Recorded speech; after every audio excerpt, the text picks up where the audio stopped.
good, everybody? It's your girl, Chanté Presley, and thank you so much for tuning in to the 16th episode of TaeTalk. With me today, I have some very special guests. I want to welcome you all to the girls' room.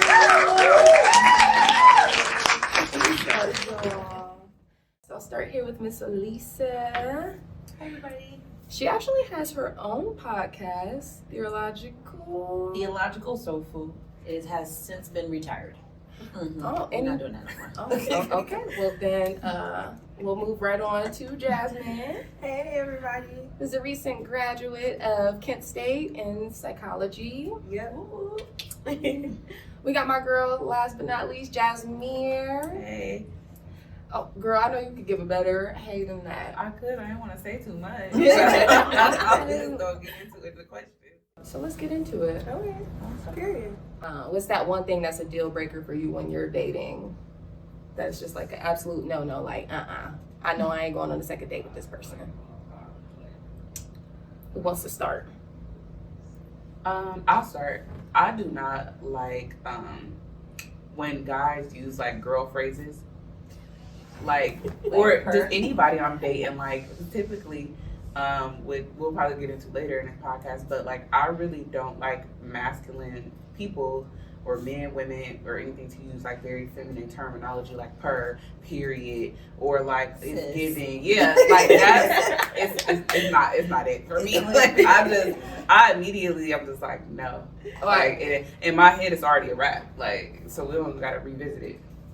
Got you. Is it because you feel like it's... I just feel like it's kind of sassy. Like, if I walk into the room, like, playfully, you can probably playfully, like, but even if you dab into that playfully too much, I'm just like, all right, that's enough. Like, I walk in the room, you like, it's giving, and I'm like, I didn't know I was in here with my sister. Right. No, I feel my friends. Like, you're not, like, why are we expounding on those really girly terms like that? You can say anything else. Just don't get too hard into the periods and her and. No, I feel that. I feel like, the heightened popularity with girl rap has kind of contributed to guys feeling like, I don't know. And I just think that it's been like kind of played upon to be funny. Mm-hmm. I don't think it's funny. Yeah. Don't do it with me. Like it's almost like you're mocking. Yeah, it's like you're trying to take on these feminine traits. Why are you doing that? Just say I look, if I look nice, say I look nice. Or say something, you can say it in a flirty manner, but like it's not flirty for you to use something I would say to one of my friends. Yeah. We not two girls. Yeah.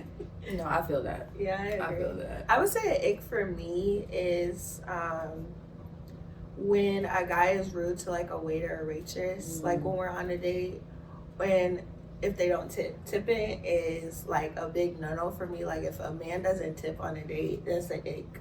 Like immediately no. Like I went on a date before and I like obviously he paid for our dinner and drinks and he didn't tip and immediately blocked after the date because no. Because if you can't afford to be here, you should be here. Anyway, like that should be included in the cost that you assess when you like, okay, we going here. This the money. This probably how much I'm gonna spend on dinner, and then the tip. Like that has to be I feel in like here. A tip, it has to be included. Yeah. Like if you don't tip, it's.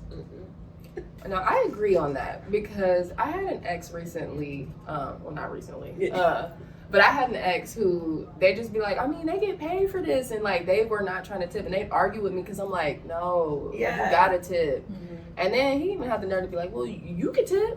Oh no. So I feel you on that. I can go out by myself too. Right. If I'm going, I can go out by myself. You don't pay for the date and be like, oh, you can tip.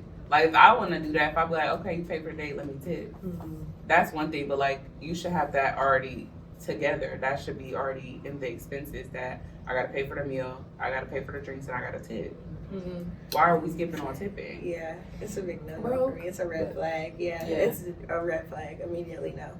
Yeah. Or even when they're rude to like the waiter or waitress, like manners is a big thing for me. Mm-hmm. And I feel like if you don't have manners to the waitress, then I feel like you're not gonna have manners towards me. But yeah.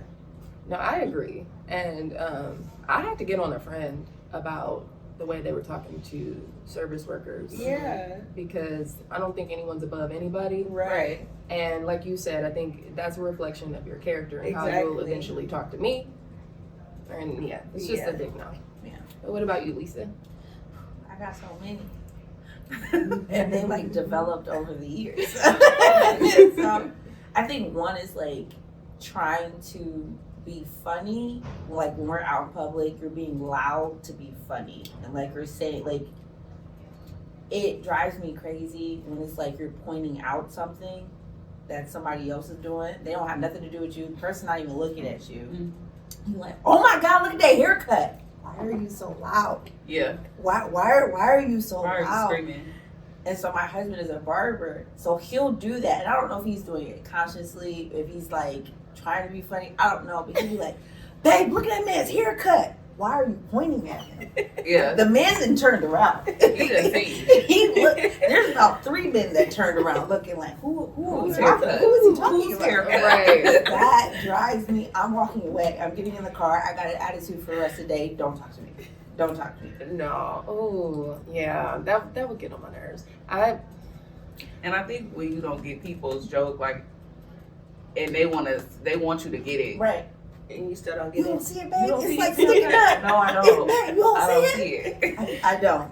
And now I'm leaving. We're in Cleveland. I'm driving back by myself. Yeah. I'm I'll catching see you you later. I see you at home. I can't do this. Oh my goodness. I feel like I have an ex that falls into all of those categories. They do those things. And he would say inappropriate stuff like the N-word. He'd like, you know, but that was his humor. Yeah. Like, he thought being like loud and obscene, like, that was funny. Funny to him. And I mean, sometimes it was, but like, it's a time and place. Place Right. for everything. And yeah, like, there'd just be inappropriate Everybody's not moments. playing with you. Yeah. You know, like, if you gonna say something discreetly, that's one thing just between us. But to be loud and playful, and you don't know, these people could be not playing with you. Now they come over here, they want to whoop both our ass. I ain't had nothing to do with that. Can you fight? Yeah. How do you do Can you it? fight? And can you fight who he gonna bring with him? Because Right. I'm not fighting with you. No, not at all. Because you're making a scene. Why are you making a scene? Yeah. What are But some X for you? whew, don't get me started. Look, I didn't realize, I was like, those are all X for me. But I'd say kind of along the lines of what you were saying, like maybe not so much using girl terminology, but bashing women on Facebook or Yeah, social media. I don't like area. social Yeah. media, period. That was my another Like ick, social other media ick. comedians. Don't like it. Yeah. I mean, like, Facebook that's Why you got such a comedian. heavy presence on social media? It's like, no way that I feel like you should be sending me girls fighting on Facebook, like messy shit that's going on Facebook. You send it to my phone with the laughing faces or something. I'm just like, why are you even tuned in like this? Right. To where you on your phone all day, anything you see going on Facebook, you done sent to my phone. It's just like, no, that's too much. I don't like no social media, man. Mhm. And it's just, I I want to mean, be funny and seen. and a few of them, the ones I know are my cousins.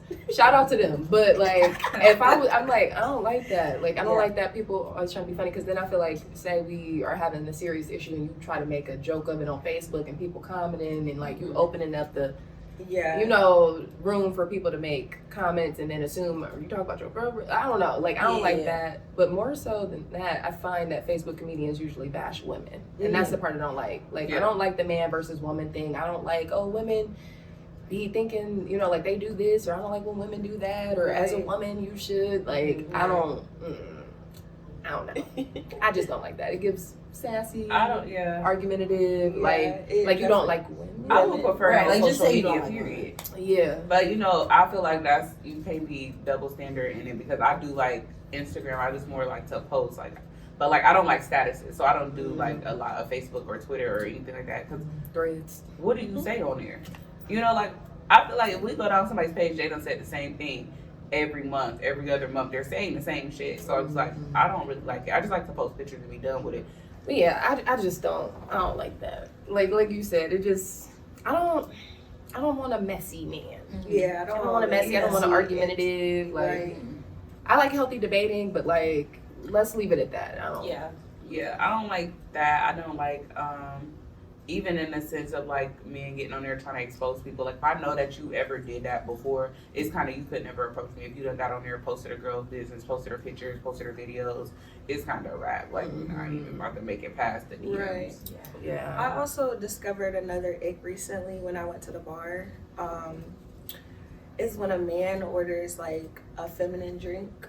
Is an ick. I discovered that's a new ick for me. Like if he goes and orders like a strawberry lemon drop, that's an ick, and immediately no. I don't know why. The lemon drop. No, I know such an ick to me when they order like feminine drinks, like a martini or something. Yeah. That does sound crazy. Doesn't it? A grown I feel man, like, yeah, like, well, as a grown man, why are you ordering a lemon drop? Like, can I get a lemon drop or a martini? Mm-hmm. No, I feel like as a man, you should be ordering like a old shot. fashioned? Yeah, like an old fashioned or a beer. A bourbon. Not. I don't know, because I don't like beer. I don't Right, either, right. but I just don't like people who drink it. I don't Me either, neither. but I don't like a man that's ordering a feminine drink. Like, why is your drink cuter than mine? I'm drinking a shot. With the lemon garnish on Yeah, top. I'm drinking a shot of Patron with some pineapple juice. And you got a Cosmo. I just discovered that, Y'all are so hilarious. it just popped in my head. So, yeah. That is hilarious. Speaking of dates, I want to know, because as we know, social media, they've made a big deal of the first date, and there's been lists that have been put out saying you cannot take me here for a first date. What are y'all thoughts on that? Like, what are your thoughts on first dates in general? Like, Me personally, I feel like for a first date, we should be doing something where it's interactive, or getting to know each other. Like, I feel like a first date shouldn't be a movie date because you're not talking or getting to know each other. Like, I feel like it should be something active or something where we can conversate and get to know each other. But I feel like I go back and forth with certain things because I did see that list. Certain places you shouldn't take a woman on a first date, but I'm not too picky about where I go on a first date. But I feel like it's something where we should be able to like have conversation with each other and get to know each other. mm-hmm. I agree. I've been to the movies on the first date. I have too though, but I prefer not to because we're not getting to know each other unless That's we've true. been talking for a little while and we know each other a little bit. But I feel like as a first date, it should be somewhere where we're able to have like conversation or something Mm-hmm. active. I think if somebody take me to the movies on the first date, we probably ain't gonna make it to the second one because I be talking at the screen. I'm yelling at the screen. Like, I can't. I don't care what movie it is, scary movie, comedy.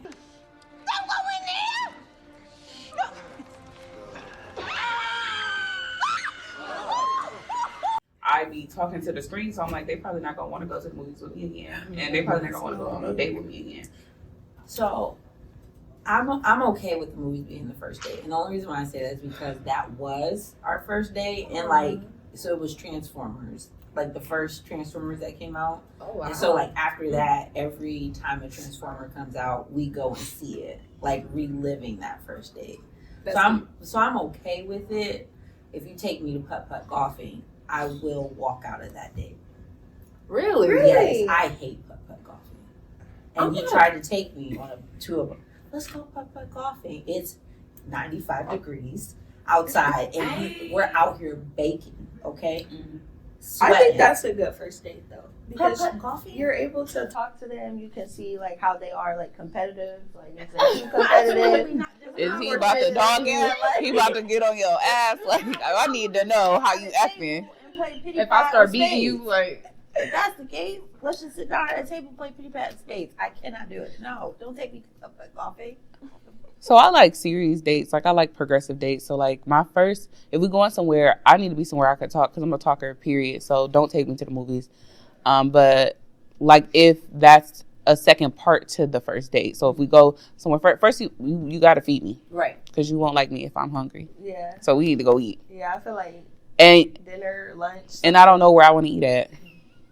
So already have a plan. So you need to pick the place. You need to pick the place. You need to tell us where we eat, and then from there, like, okay, we should be going somewhere else after that. Like most of the time, even when you go out with your friends, you're not just going for food. You probably going somewhere after. So okay, we can go to the movies after we go to eat, or we can go putt golfing after we eat. But we need to be somewhere where we can talk and get to know each other first, because we can't do that in the movies. And I really don't like bar dates. Like I'm not opposed to bar dates, but like it depends on the bar. So if it's a more low key chill bar, but don't take me to the bar where the DJ and they're thumping and they busting out 15 line dances back to back. Like, don't take me there. But if we going somewhere to have a drink and it's quiet and we can actually still have conversation, that's cool. Now, if we gonna line dance at the end of the night, if we make it that far, if we going to the end of the night, that's cool. But like, usually dates for me, like more recently, have been like, it's multiple things a part of this day. So we done went to eat, we done went to a bar, we done went to go walk by the riverfront, like we done did that. So it's cool to have, you know, different things that I wouldn't typically do on a first date, as long as we done had time to sit there and dialogue. I agree. I like that. I feel like now that I think about it, the times that I have gone to the movies on the first date, there was a Something. Yeah, Yeah, like there was else. like either before or after. Mm-hmm. Probably before. I can't really remember, but Yeah. But what was you guys' favorite date? Like, what's been the best date you ever had?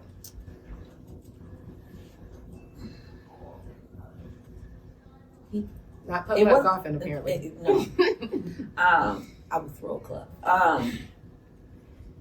It was an anniversary. Okay. Like, he took me to Niagara Falls. And that was like we had just got married the next year. Like, still kind of getting to know each other and being out of Ohio. Okay. Like, on vacation. So that, I think that was nice. And then like being able to talk, you got the waterfalls in the background with the lights and all that stuff. So I think that was probably my favorite date. We haven't been back since. So Marcus, I need you to go ahead and step up. I think y'all better than me. I haven't been back since. I ain't been in Niagara Falls. Me either. I want to Me go. either. My favorite date, I think it's because I liked him so much, but we went wine tasting and then we went to dinner. We went to Fleming's afterwards and got drinks. Yeah, I miss my man. I think that Come was back. I think that was my favorite date, wine tasting, and we went to dinner. Okay. I like that. I think not my first date, but my most like more recent one. It was like multiple days. I feel like we could have broke this up over a couple days. So we had went to candle making, and then from candle making we walked down to. So we was in Niagara Falls. We walked down to one of the bars out there, like Jasmere Crickets, and then we walked to the Speakeasy. So we like kind of bar hop down there, and then we went to the riverfront. And that was like one of my 4 better ones, because I feel like this date lasted all day. Like it was like from afternoon till we didn't get home till like 9, 10 o'clock. I'm like, oh, okay, this one of them. Like, you know, it made me feel like, you know, it was really thought out. It was planned. Like, it was strategic in what we were doing, because I just was showing up. I'm like, okay, we going to the car? No, we gonna go down here. I'm like, oh, okay, well, shoot, talk to me nice. Okay. I was really appreciative of that. And I think another good date was in like Chicago. We had went out to eat to this place. We took pictures. The place had like a photographer going around. We was taking pictures. From there, we went to the casino out there, and I got some money. I don't know how to gamble, but yeah, won me some money. I was like, okay, now That's a great date. Great date. right, ain't spending no money Play with and the money. won some money. I ain't had to spend and I won, so I take that. So I think those was 2 like really good dates. Okay. What about worst date? I got it. Ohio State football game. Went to Columbus. Okay, and my bouginess came out. I didn't even know I had it in me. We went. His friends was like, "Yeah, come up here. We're about to watch the Ohio State game. We're going to the actual game." We went. They said, "Yeah, we're gonna go to Cane's." I'm thinking Cane's is a sit down restaurant, fancy. I was like, "Oh, I'll probably just get some tea, a little something to eat." It's Cane's chicken. Like Raisin Cane? Yes. We didn't have it here yet. Then we stayed the night in like a frat house something. I could only sleep on the couch. I'm sleeping on the couch. Somebody comes in and sits on me. Please. Oh no. I was sleeping. Immediately no. And this frat boy came in and sat on me. I said, never again. Don't ever bring me out here ever again. Heads will roll. Heads would roll. Heads will roll. I don't play like that. Like, No. you want to go, Jasmine? Or you want to go? Okay. So my worst date, it was Mexican restaurant. I love Mexican food, so I'm always cool with going to a Mexican restaurant. But when I tell y'all, this nigga was on the phone on a jail call the whole day, the entire date. Like, and I don't know, like certain people, depending on the jail, I guess this person was in that the call did end, and he called back. So now I think he's gonna be on the phone like 30 minutes. It's like now been an hour. Like, So he was on the phone the whole he day. chipping salsa On on to shoulder, holding it. Like on the phone. And I know you sitting there looking cute. Cute. I'm I'm like, am I intruding? At this point, I feel like I'm impeding You you. were all the third day. wheel. Yeah, like I'm like, my bad that I interrupt something. I'm like, this is crazy work here. Like, I was salty. Like, I said I was salty. I'm like, yeah, get me back to my car. Oh, good. Immediately get me back to my car. I'm trying to think of like worst dates. I don't think maybe because I didn't really like him. But we went to the Cavs game. But I love the Cavs and I like going to the Cavs game. But I feel like it was because I didn't like him. I wasn't like attracted to him, so I didn't enjoy myself. And he was like trying to touch me, and I was just like, yeah, stop. He's like, oh, you want to get food? Oh, no, I'm not really hungry. Starving. Yeah, hungry as hell. Oh my goodness. But I would say like it was real thought out because he asked me. I've been talking about like I want to go to the Cavs game, I wanted dinner, blah blah blah. So he planned it, but I feel like I didn't enjoy myself because I wasn't like attracted to him. So I would probably say that was probably one of my recent like bad dates. But it wasn't bad. It was just I didn't like him. Yeah, that'll make a date bad. Yeah. Well, it sounds like fellas don't take the ladies to a sporting event for a date, or at least not a first date. I mean, you can. You can. You can't. Don't take me to nobody's frat house. Like, Well, I yeah. just don't understand. Don't do why that. that was a good idea. Yeah. I'm fully dressed, sitting on laying on somebody's couch, sleep. I don't like sports enough to go to like a Say, first maybe date. that's just this end of the Yeah. For a first date. Like, I mean, if at this point we're dating and I know you like sports, I would tolerate it because you like it, but I don't like sports enough to go on a first date. I'm gonna ask you the whole time, who is this? What did they do? If I don't have my glasses on, I can't see the ball. He definitely needs to know if you like enjoying watching sports. Like me, I like sports, so it was a good, idea, but You just didn't like him. He wasn't that guy. Well, he wasn't it. well, I mean, understandable. I had a similar experience. It wasn't a jail call, but his baby mom kept calling. Oh, So Send me first, home. yeah, I mean, first yeah. we almost didn't make it from my place. He came to pick me up. I saw the car seat in the back. You never mentioned you had kids. I kind of started to get the feeling this was a girl's car. Like I just started little things, And it probably was. It was. It probably I was. think it was. yeah, no. You had the first steering wheel. It didn't. Niggas But was something He took it out. He might have. Took it out. Something in the Yeah. car was just like, it's giving feminine. It's giving feminine. But then we got to, where did we go? I think like Yard House or something. And the whole time his big mom kept calling, and I started to get the Because she feeling want her like, car back. and she wondered where you She got at. places to go. Okay? Get my car back, Jody. I stole my car, Jody. did That's not what it's giving.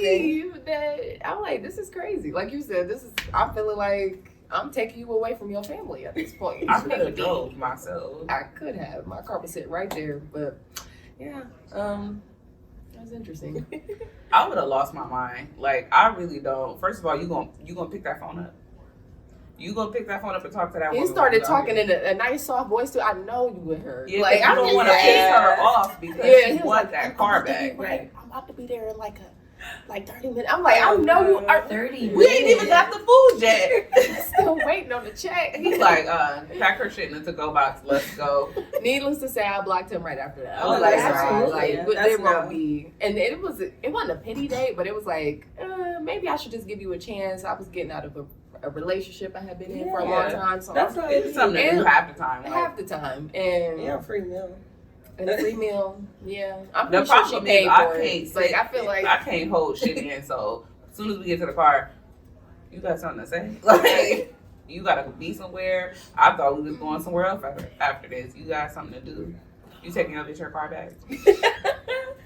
Oh my god. I'm asking because I don't care. I wish I was more like that. Like, I would have loved to see the face. Oh yeah, because they're like, oh no, spit it out. Right. I can tell you're not a good liar either. No, Yeah. none of them are. But some of them quick with it. But I don't think there will be no way to mask that. I just watched her call. I watched her call several times. It was like 3 or 4 times she had called. Like, where are you? So Yeah, I'm like, where's she my probably car? think you at the store or something. You like, done told her I you was going to get some milk. It was so you And was they supposed to be came gone back. for And like. came back. Or you told her you was going to get her some food. And she waiting on the food. If he would have ordered something to go, I was gonna swear- say, like, did he I'm not place gonna it to order go shit. order? He didn't. Talk about, oh, I'm still hungry. No, that's for her. Oh I'm my knocking goodness. everything over.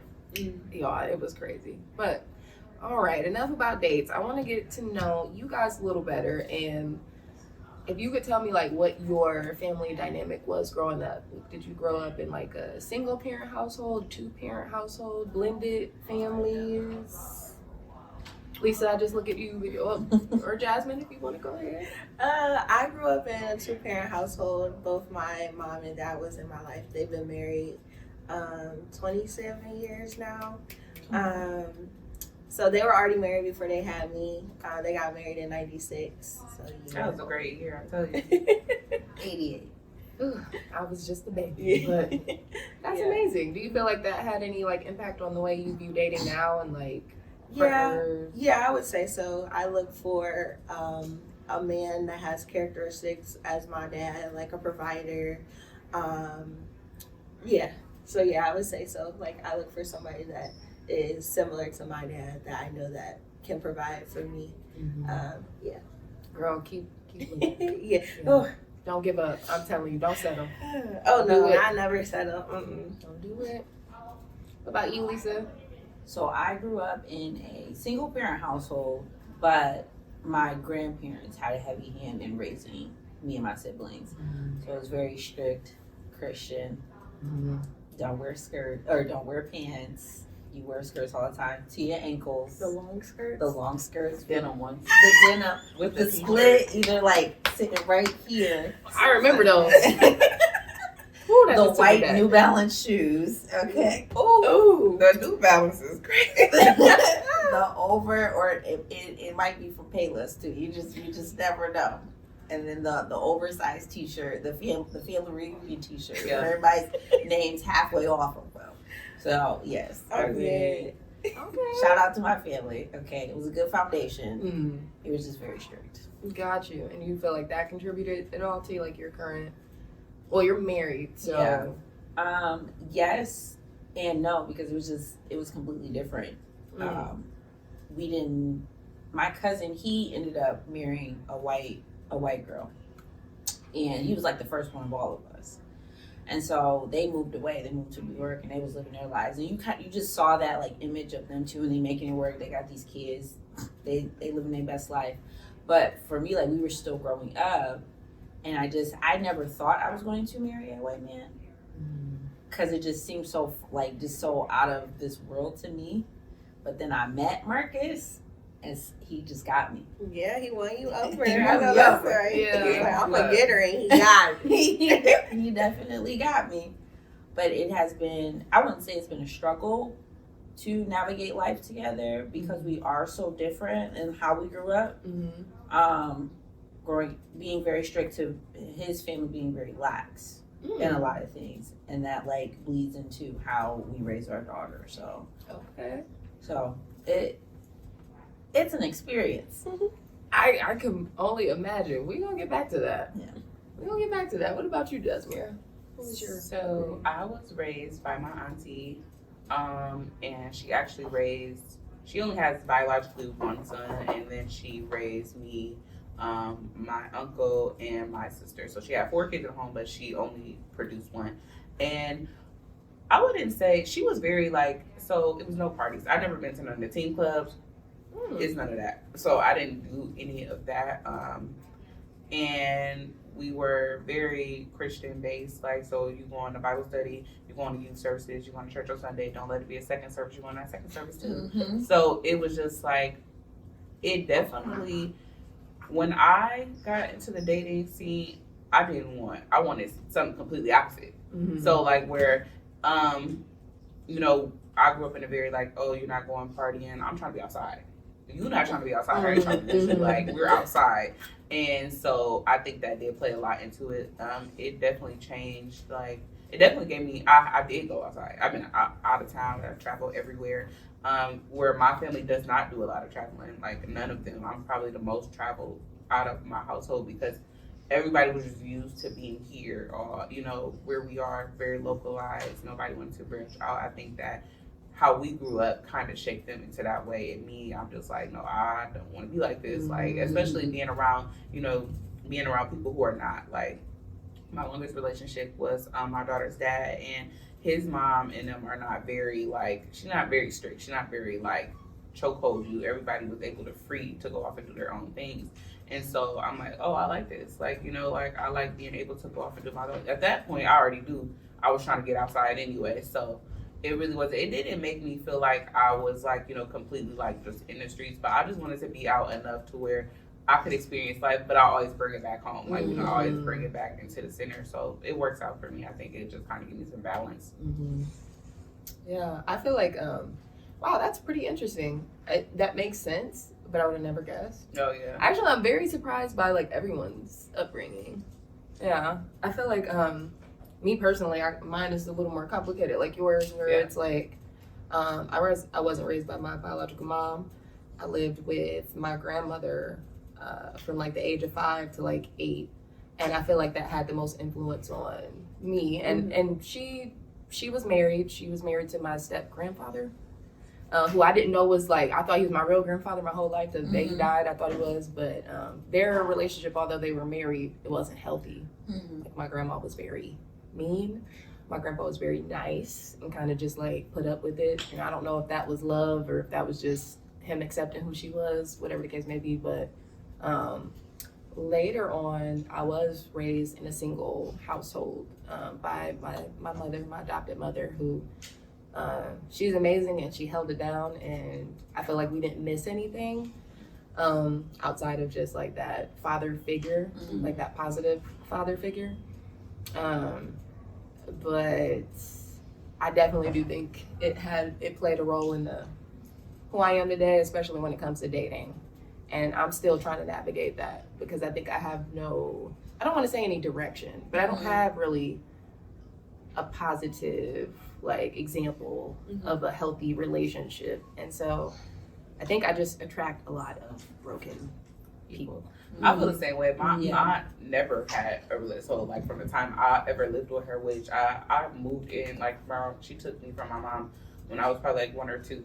So, from 2 to, like, even now, she's still who I reference as mom. She's still who I go to. So, even now, she's still single. She was single from the time I came here. She's single now. Like, so it was no man around. Yeah. No man. Yeah. Okay. Mr. No Name. Nobody was there, so it's like you have no comparison, you have no, you know, example of a relationship, because she didn't have one. Now, she was not mean. No, her interactions with males, like if you've seen her interact with a male, even though it was like platonic friendships, it wasn't unhealthy. I didn't see no men creeping in or nothing like that. But you don't have a good example. So really, because I come from what people would consider like a broken household, because it's not my mom, it's not my dad, it's my aunt, that I feel like I attract broken people. So I feel like I attract people who either come from single parent homes. I don't know if I've been in a relationship with anybody who had both parents. I get a lot of, I was raised by my grandma. Like, I was raised by my grandparents, or their grandparents had a significant hand in their lives. You know, they might have had their mom, or the moms who like float around, but you always at your grandma's house. That's a common thing, I feel like, in the Black community. A lot of, especially in the 80s, I feel like during the crack era, a lot of people were being raised by their... It did all the way into the 90s. Had people in the chokehold. And I do think a lot of people were raised by grandparents as a result. I was one of those people. Yeah.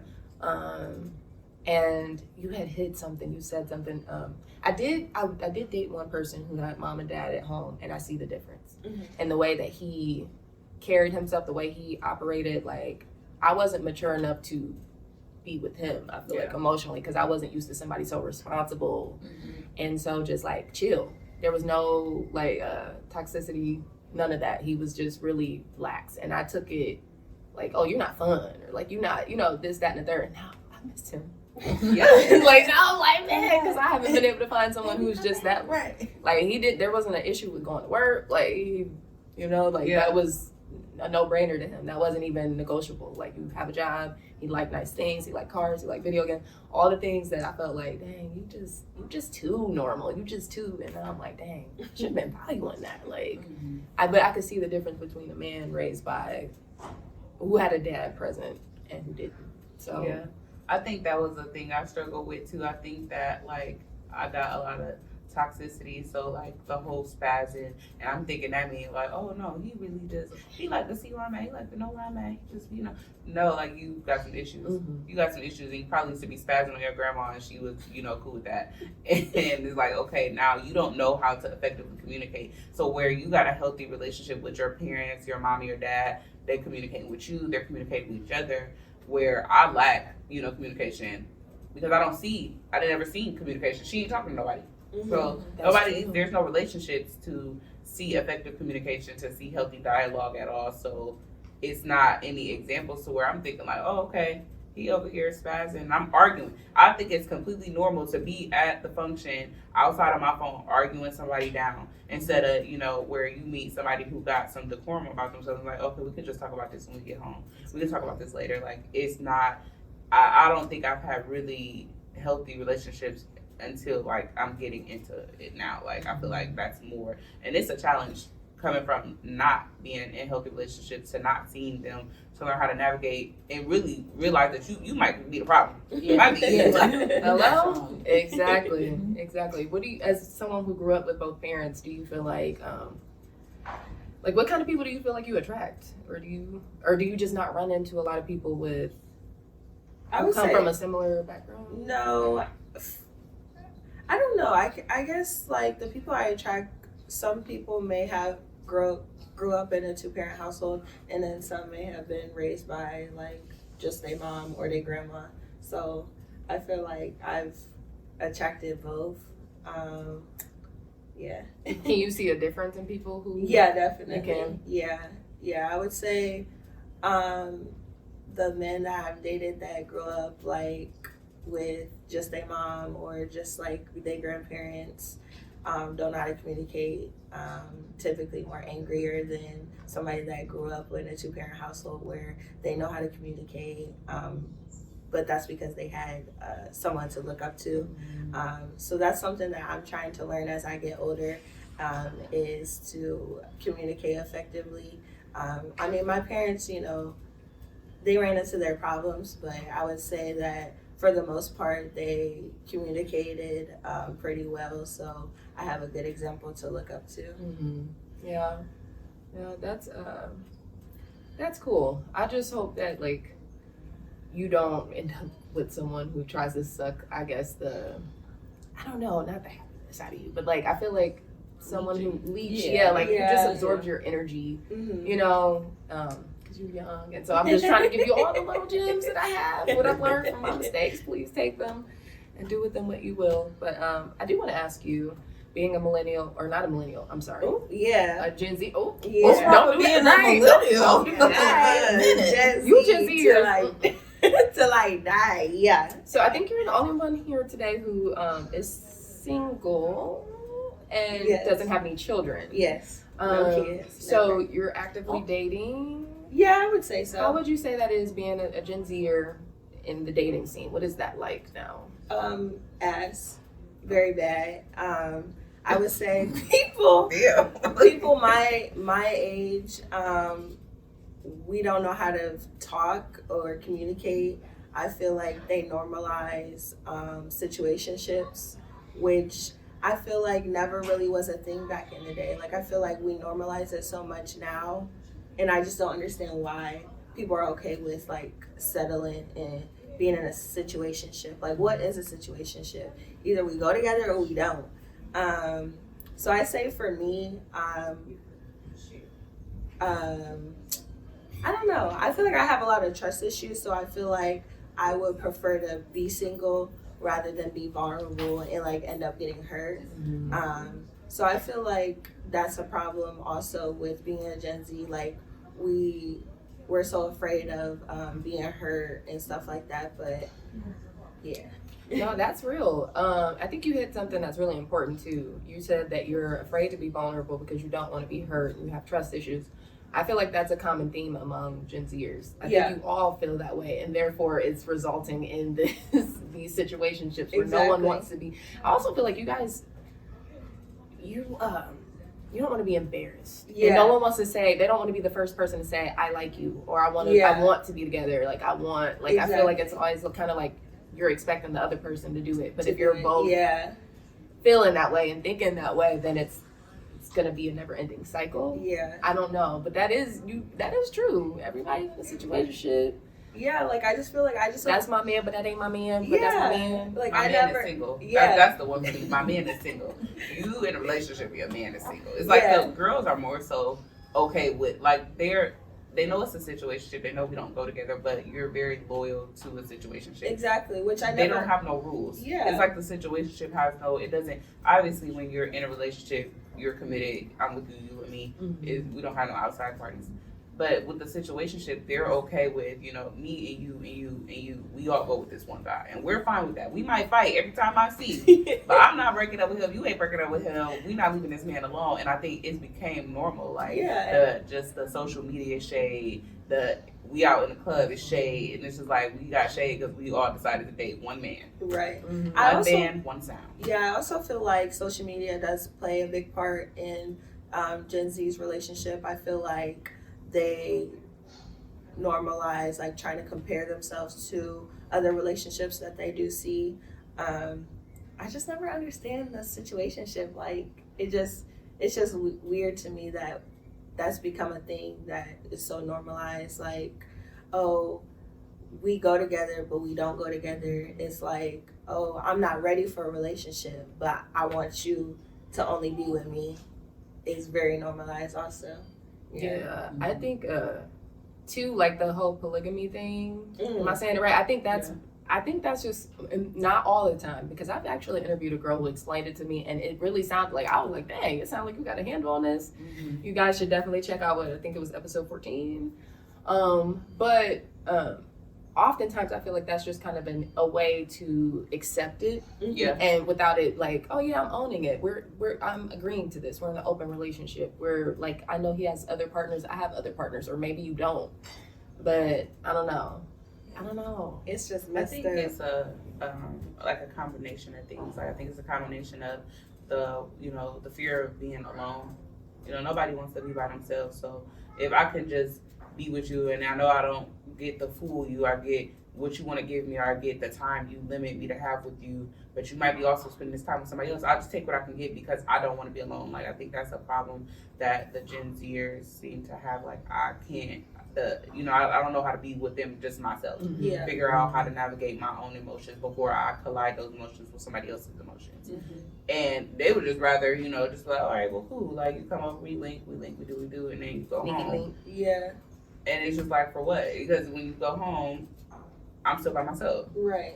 And then that's where you get into the arguments, you get into the, physical disputes, and it's just a lot to unpack. And I think that people think it's easier because also in these situationships, I'm in a situationship with you, but I'm also in a situationship with somebody else. So once you start pissing me off, I'm going over here where he's not pissing me off. And it's just a lot of back and forth, which, I don't think it's healthy either. I don't think that, people have healthily learn how to navigate their own feelings, and figure out what they want before you just invest yourself into somebody else. Especially, like you said, coming from how you've seen a lot of effective communication. Whereas if over here, they're not communicating, there's really nothing to talk about, and people being treated like shit. Like, where's the stand-up? Where's the stand-up about yourself? If you want a relationship, go be with somebody who wants to be in a relationship. I feel like you are settling at this point. It's a lot of settling amongst it. It's like, even if you do like this person, I'm sure you can find somebody else you like too. You gotta, it's you can like several people. Yeah. But who is treating you as well as you're treating them? Who wants to be in a relationship like you want to be in. Right. You know, it's not that is a big problem with a lot of. I'm not trying to say just women, but mainly women, because even my friends, I feel like they're so afraid of being alone or by themselves. They'll rather just settle with a man who's giving them all their attention rather than just like working on themselves and self-worth. Like, I feel like for me, I'm okay with being alone. I'm okay with being single. Whereas like a lot of my friends, they would rather just be with a man that's giving them attention, the half-ass attention, or a man that's cheating, but he's still around. And, But do we think that also contributes to that clock that we all have in us? It's like, we have to have this done by this time. We have to I have to be married. I have to have kids. I know you don't want kids. now you don't? No, hell no. Oh, she meant that. They're such a blessing. They is. Like, I feel like when I find a man, I feel like maybe I'll end up changing my mind about it. But I feel like I'm too selfish right now. I feel like I'm too selfish right now to bring a kid into this world. Maybe after I like travel and like get married and date, you know, my mind might change, but probably not.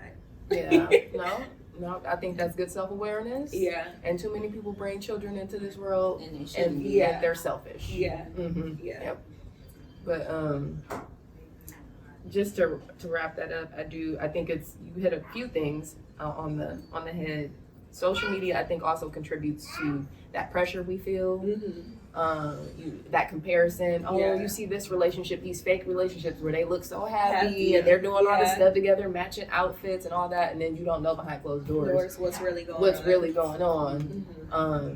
I think it's just the fear of being alone. Because even I've seen older people who just, they settle and they're just like, you know, I don't want to die alone. So like, let me go with who's available and who's willing, and then it doesn't matter that this person is awful. Like, they're in warm body. It's just like, you know, we got to get out of that mindset. But yes, we do. Thanks for sharing. Miss Leesa, I told you we were going to come back to you. You are married and you are in an interracial relationship. Yes. If you could speak to your experience as a Black woman in an interracial relation, in a marriage, and with a child.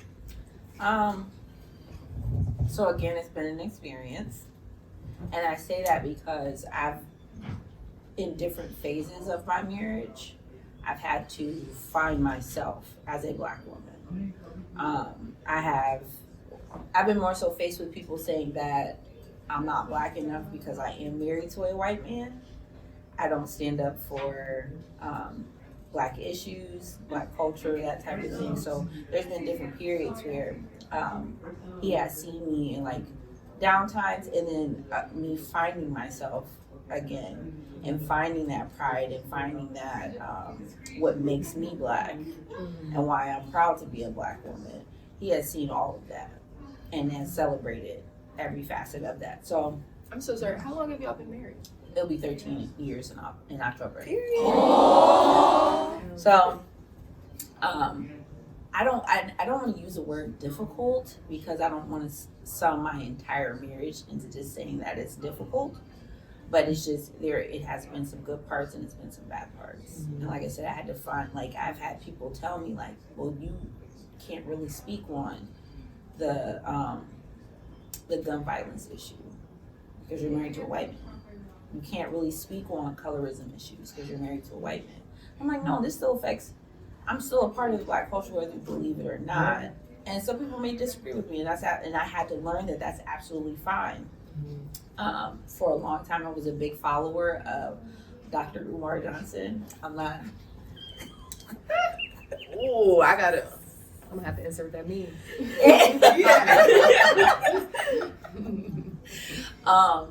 Because like I was just like I would listen to what he was saying, and I was like, oh, okay, I could dig. And then finally, like there was some podcasts that he was on and some teachings that he had, and I'm not saying like where I was like, listen, I was following him to the point where I'm like, I'm a part of his religion. It was just more so like, oh, I agree with what he said. But then when he was just kind of like, my schools that I'm putting up, if you a mixed child who don't know that you Black, you can't come here. If you a white woman who want to teach in my schools, or a Black woman who teach in my schools, and you're married to a white man, you can't come here. And it was just like, oh, no, I I can't get that with you. Okay. So it was just like, I tell this to anybody who asks me the question: if you're going to get in an interracial relationship, whether it's a white individual, Asian, whatever, even someone who's like, if you're African American and they're like fully African, know who you are, continue to know who you are, and don't allow people to basically downplay your blackness just because it's different from what they think it should be. Right. So I've had to instill that in my daughter, telling her that you are a beautiful black woman. You will grow up to be a beautiful black woman. Don't be afraid of the greatness that's inside of you, because people want that. They want your culture. They want the culture that you have inside of you.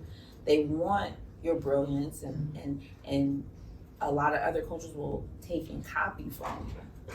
So know that you have greatness inside of you. So yeah, it's been an experience. I can only imagine.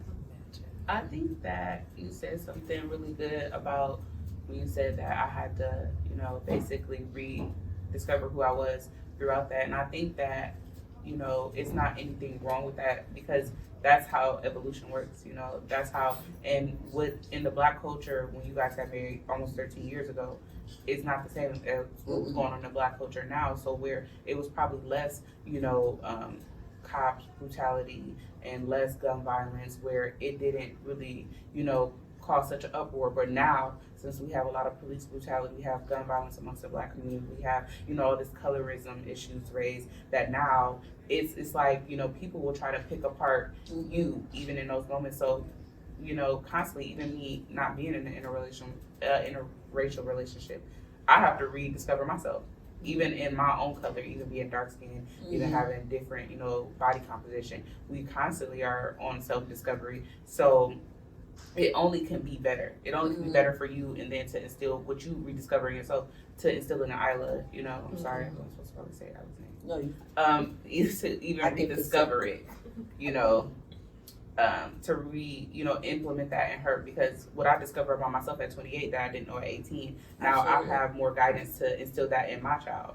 And it's just a constant process. And then what you learn about yourself, or what you learn more about the black culture, to educate your husband about, because it's constant education. Things are constantly changing and evolving. So it's never going to be, just, okay, look, we black, we do this, we celebrate Juneteenth in this house, and we're done.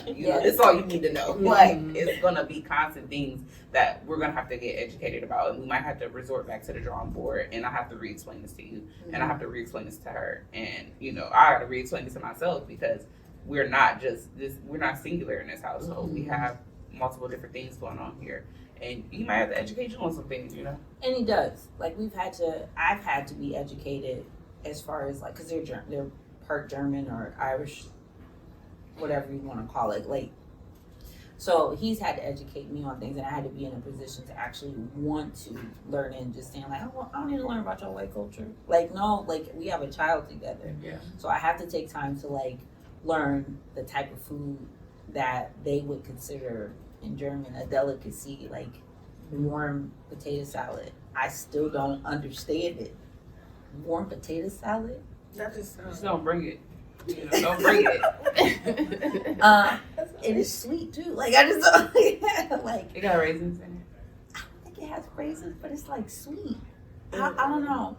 But so, like, learning from his culture and actually appreciating some of the stuff that come with them. Like, I wasn't a person that grew up around guns and owning guns or anything like that. But since being with him, and his father introducing me to hunting and all this stuff, I will go hunting. I will go fishing. I own several firearms. I know a lot of the laws that come along with owning firearms, but like, I wouldn't say I wouldn't necessarily know those things if I wasn't married to him, but I got to experience them. I've never in a healthy way too, because it's a lot of stigma amongst black people and guns. So now you're seeing it from, a healthier aspect, where we're okay to have guns. We can legally possess guns. We're legally allowed to possess multiple guns, and we shouldn't feel like, we driving down the street with our gun in our car, it could be troublesome. Like, exactly. It's a healthy way to, experience. Get connected to the NRA. I'm just saying. No. they should be protecting you too. So NRA, get connected to the NRA. Seriously, I think you both hit on something that's important, and that's the fact that you can learn from both sides, and we need that because I feel like there's a huge disconnect.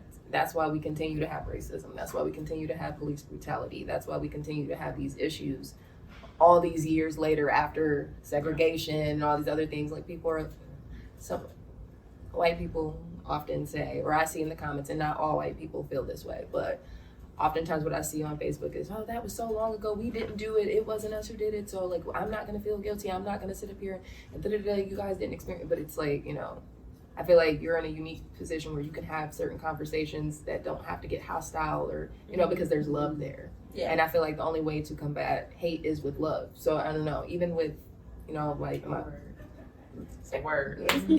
like and I feel like you guys can both spread the perspectives that you're learning from each other. Like you know what I mean? I feel like I've had conversations with white friends and white coworkers that really opened my eyes to things I wouldn't have thought of if I didn't have these conversations. Because we only know what we know, right? We're in our bubbles, and this is all we know until we're forced to think otherwise.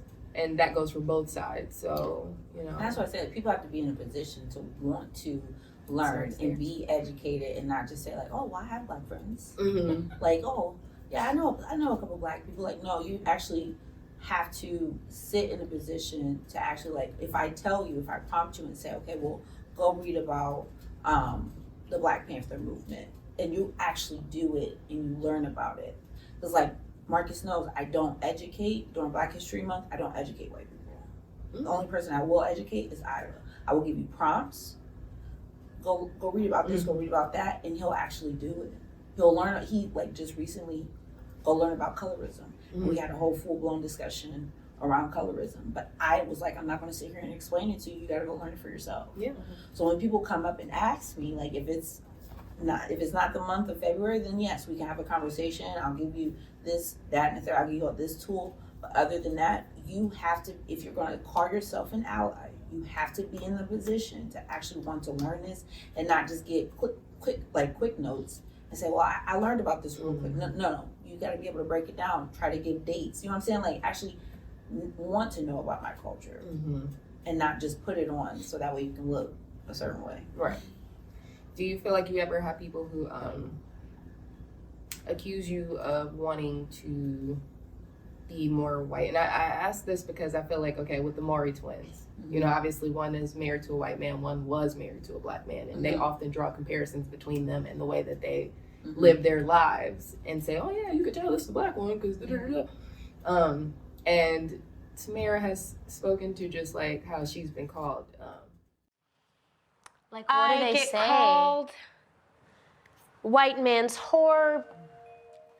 House, N-word or not, House or whatever. nigga. Yeah, it's my show. I can say that, but and just like, or just being accused of wanting to be white, or like I feel like even when black athletes get with white women and it's like, oh, self-hate, you must self-hate, you must hate yourself because you're trying to escape your blackness by being with someone who isn't a reflection of you. Do you ever feel that? Have you ever been accused of that? I don't think I've ever been accused of it.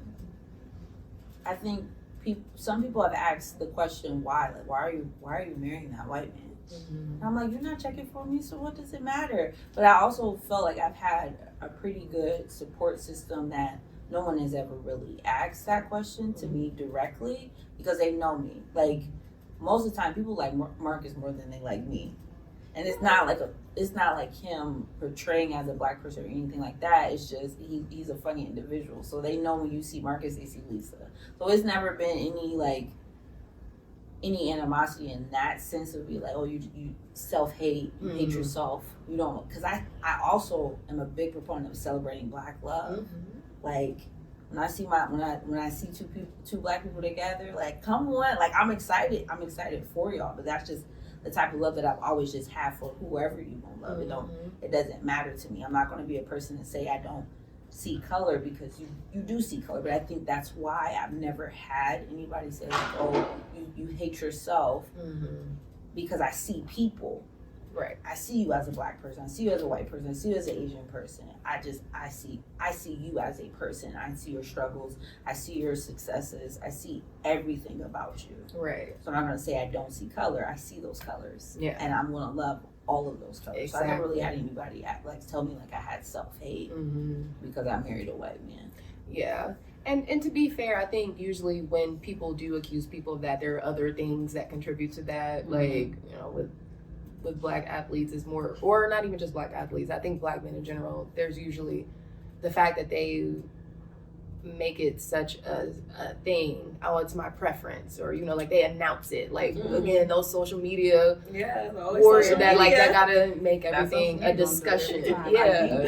So I think in explaining, like, you know, if I ask you, you know, what made you marry a white man, and your response is, oh, well, black guys.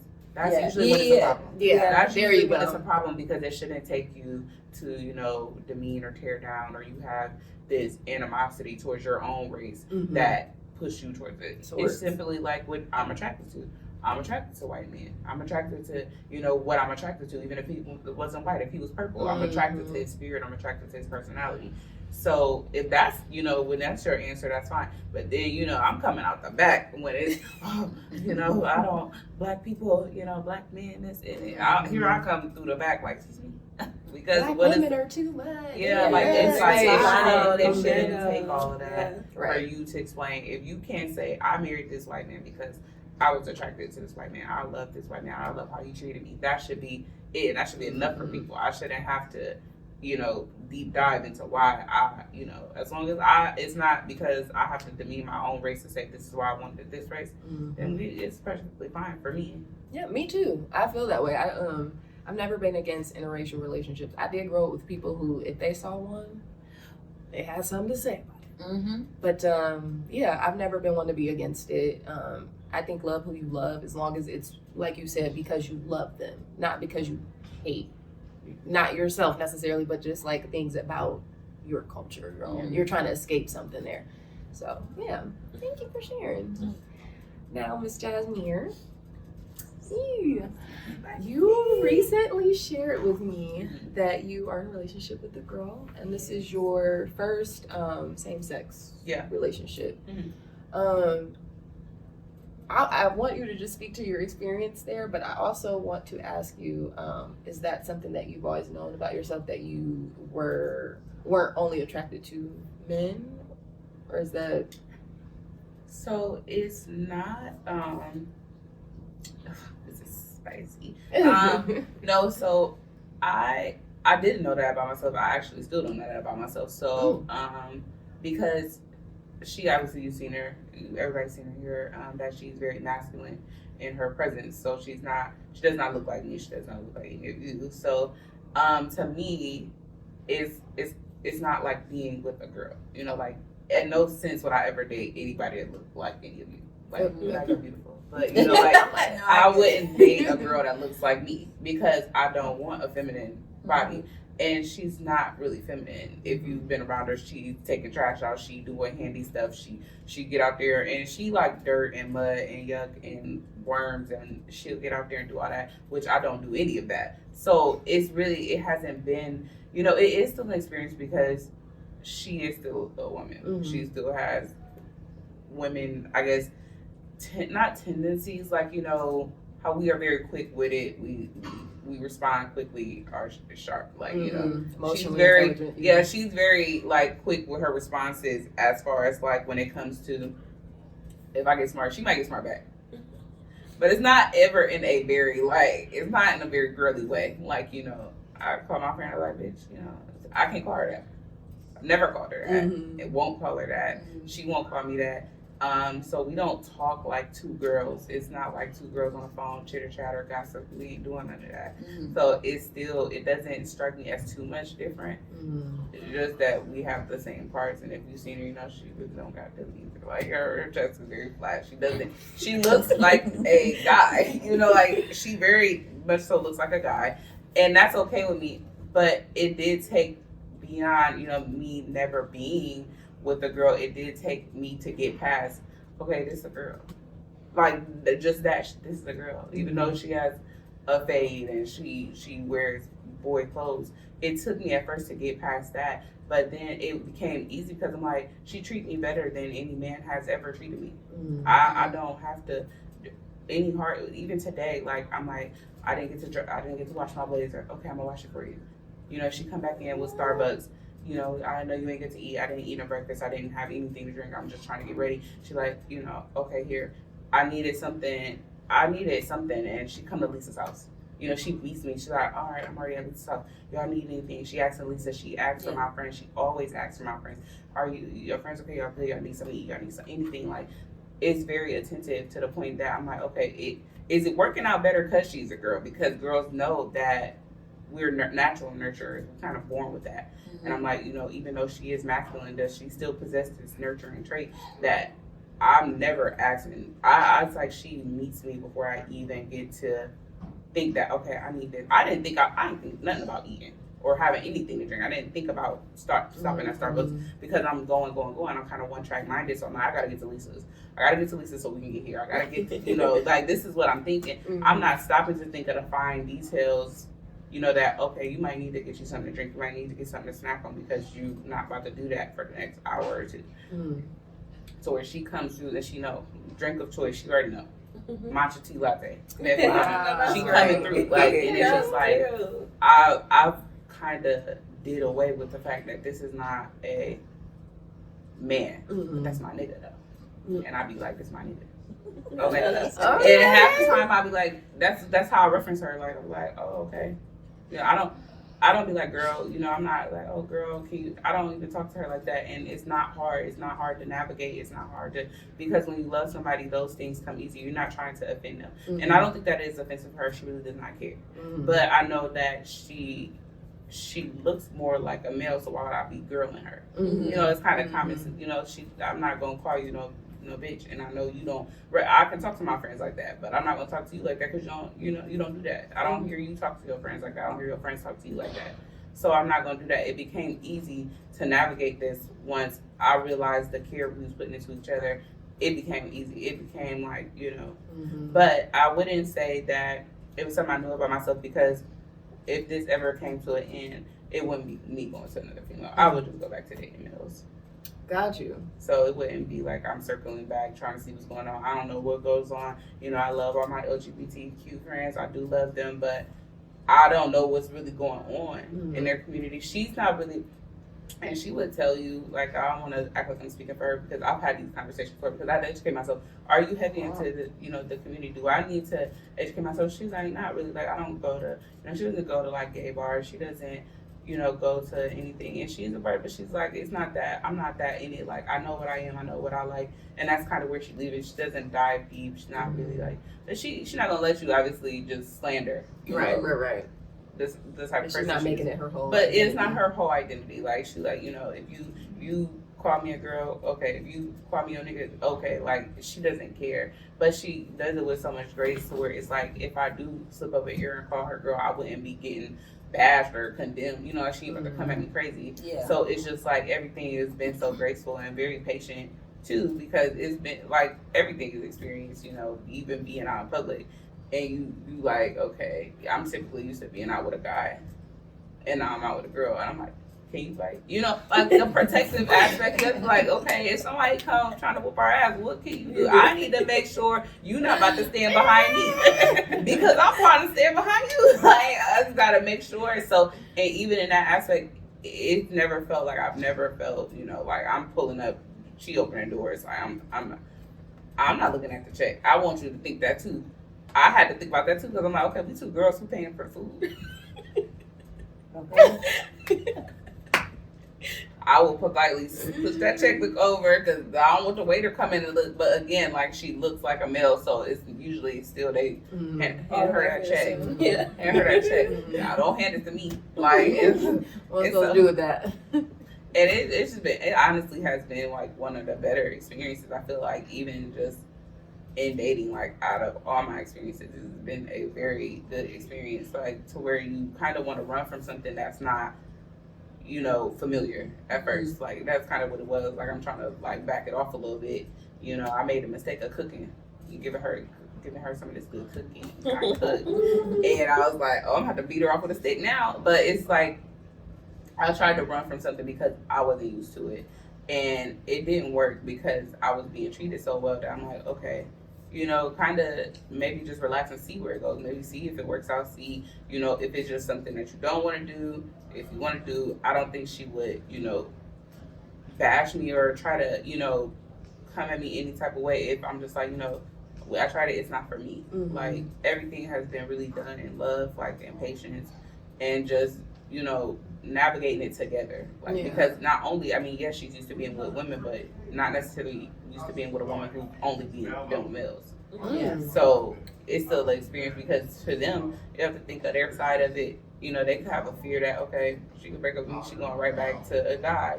And that kind of could be, you know, troublesome. It could be, you know, like a jab almost. Like, you know, I feel like, damn, like, I can't get that close because at any moment you could run back and go be with a male. So I couldn't experience that. And I feel the same way. Like, you know, at any moment you like, oh, I want to do something that's strictly only like women. You know, like. Yeah.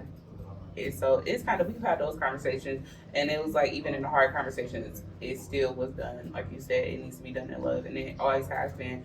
And it's made the experience that much more easier to navigate and be comfortable with. Wow, that's amazing. Honestly, that because what it sounds like to me is that you're not really looking at male or female. Like it's more like, I love this person. Like, yeah, that's what it had to become with that specifically. Mm-hmm. Before, it's just like, it wasn't a thought. Like, I date males, right? You know, you done with male, you move on to another male. It wasn't like we were seeking each other out. It kind of did not work out like that, and it was kind of more so just a friendship at first that kind of went into something else. So it did make me stop looking at, like, you know, okay, this is a female. But I honestly don't look at other females, like, because I wasn't looking at them before. I wasn't even looking at her. Like, she knew that I wasn't looking at her. She was looking at me. Yeah, okay. Yeah, I mean, that's interesting to me because I had a friend who, he was or is bisexual. He necessarily does not identify as that, though. He looks at it more so like, you know, I like who I like when I like them. And, you know, I couldn't understand that for a long time because I'm just like, dude, you know, like girls, like guys, you bisexual. He's just like, I don't like labels. Like, he didn't like labels. He was more so just like, it's, and I think there is a term for people who just like personalities or just like, you know. Yeah, I think they're like non-binary. Is that non-binary? I think not. Or is it asexual? Asexual. Is it asexual? Asexual. I thought it was something else. We'll look it up. Yeah, we I ain't have. sapio. I don't want to talk too Wait. much. Sapiosexual. Is it? No. Look. We're gonna get in trouble. Right, we are. We're gonna get in trouble. We gonna edit this out. In case you get slick. Cut this out. Cut this out. No, Or but if one of our cousins go get in the comments and tell us gracefully, not too much on my girls. Educate us. Yeah, Educate us. educate us. Because, you know, I think I feel like, you know, now I'm learning that, hey, just love who you love. It's not my business. It's not my place, and I'm not judging. And I feel like even with that I feel like you have a unique situation. Yeah. Because like I don't know that I've ever talked to someone who said like, oh, like it's only been this one person, and then they kind of. I think that would be considered more like curious. Yeah, I think that it would be a safe name for it because I really was not like. It was like really how it started. Them compliments started to get a little. I'm like.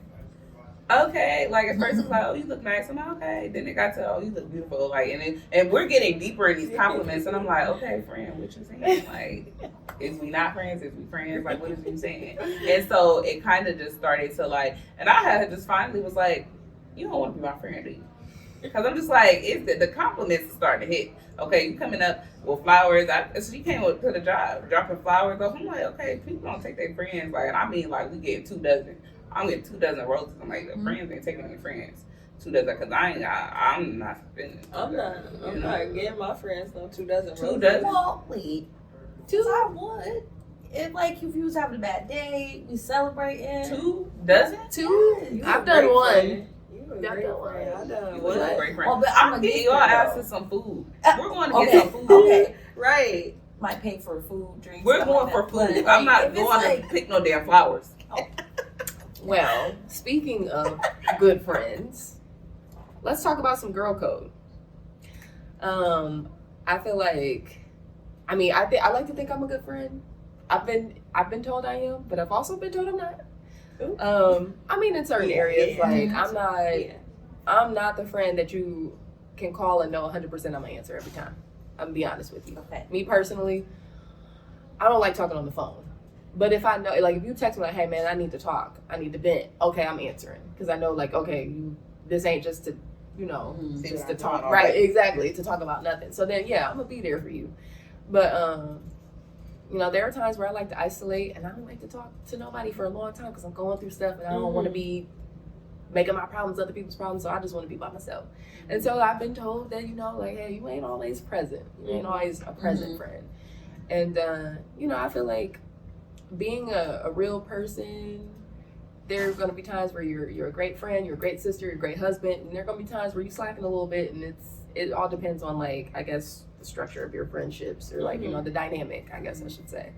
But have you guys, like, what is I guess, like, when it comes to friends, would you consider yourself a good friend? I consider myself a great friend. Oh, Right. I have no contest there. Oh. Like, I've also never been told that I was a bad friend either. I've never been told I was a bad friend. And I think my friendships all have, for one, been long. Like, most of my friends, we all came from elementary school, and we went elementary and middle school, and we went all the way through.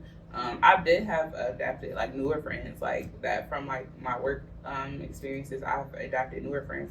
And I don't think, even with them, though, I haven't gotten that I've been a bad friend to them. They've never told me I've been a bad friend. And I'm open, Tell me, like, bitch, get your shit together. Bitch, I called you several times and you didn't answer. Yeah, tell me. Because then I know, okay, I need to be more, because a friendship is a relationship as none other. So it takes the work. You have to answer the phone. You have to, be available, even though I can't be available 24/7, but I can be available. And if I am lacking in my availability, let me know I'm lacking in my availability. That's real. What about you guys? Have you always been great friends? I'm an amazing friend. Ooh, and if my friends is watching, it's just they know me. that.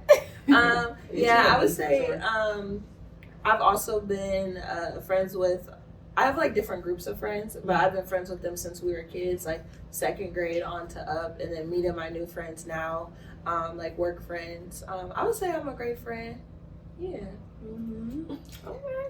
What about you, Leesa? So The way I'm